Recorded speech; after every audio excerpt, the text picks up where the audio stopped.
వచ్చింది ఈ కార్పొరేషన్ అనే విషయాన్ని మీ అందరికీ.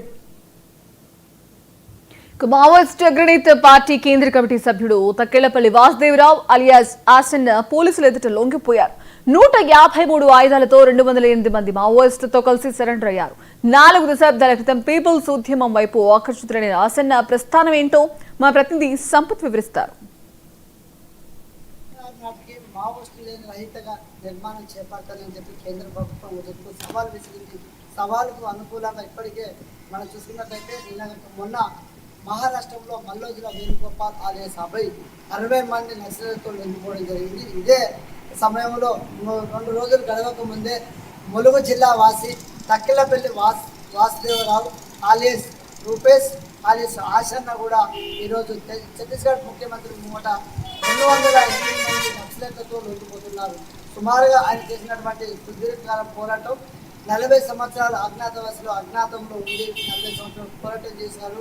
ఆ పోరాట ఫలితం ఈరోజు చనిపోయి సాధించేది లేదు, బ్రతికి సాధించాలన్న ఉద్దేశంతో సంకల్పంతో కేంద్ర ప్రభుత్వం ఇచ్చినటువంటి పిలుపు మేరకు ఈరోజు ఛత్తీస్గఢ్ సీఎం ముందు లొంగిపోతున్నారు ఆసన్న స్వగ్రామం ములుగు జిల్లా వెంకటాపూర్ మండలం నరసింగరాపూర్ గ్రామంలో ఆసన్న జన్మస్థానం నిర్మించారు. ఆయన చిన్నతనం నుంచి వెంకటాపూర్లో 1వ తరగతి నుంచి 5వ తరగతి వరకు చదువుకొని అనంతరం 5వ తరగతి నుంచి సెకండరీ వరకు హన్మకొండ ఫాతిమా పాఠశాలలో చదువుకొని అటు మావోయిస్ట్ పార్టీలకు ఆకర్షితుడై అప్పుడున్నటువంటి పీడిఎస్ మరియు అలాంటి పార్టీలకు అలవాటు పడి మరియు ఆ మావోయిస్ట్ పార్టీలో 1982-90 మధ్యలో మావోయిస్ట్ పార్టీలో చేరారు. 1938 సంవత్సరాల క్రితమే వెంకటాపూర్ పోలీస్ స్టేషన్లో ఆసన్న పేరుపై కేసు నమోదైంది.